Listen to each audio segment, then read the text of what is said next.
ما يعني الله يرحمهم خلاص، يعني مرة يطلعوا عايشين مستحيل. شوفت يعني الطريق هن بالطابق الأول، يعني هن بالطابق الأول. حسبي الله ونعم الوكيل. اللهم اجعلها هي وبناتها وزوجها من الشاهدين. اللهم أسكنهم في فسيح جناتك يا أرحم الراحمين.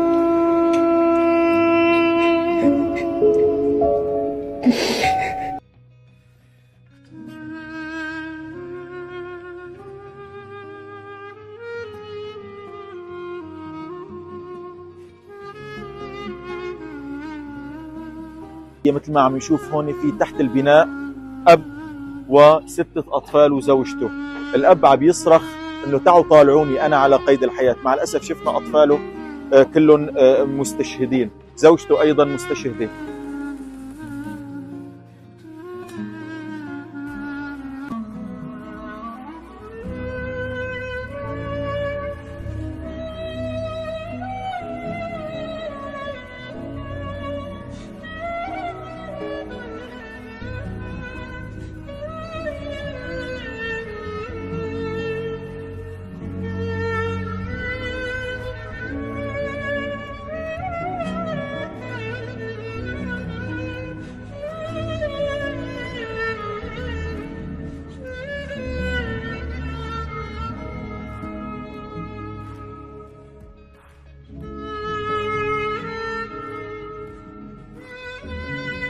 أنا كنت حابة الفيديو يكون دولي بالبيت. بعدين غيرت رأيي لأني موصية على شوية أغراض وعندي شوية تغييرات بالبيت بما إنه قرب رمضان.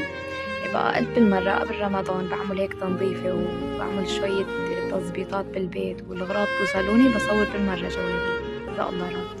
وهيك وصلنا لنهاية الفيديو. بتمنى يكون عجبكم الفيديو. حبيت الفيديو يكون قصير مشان ما تمل.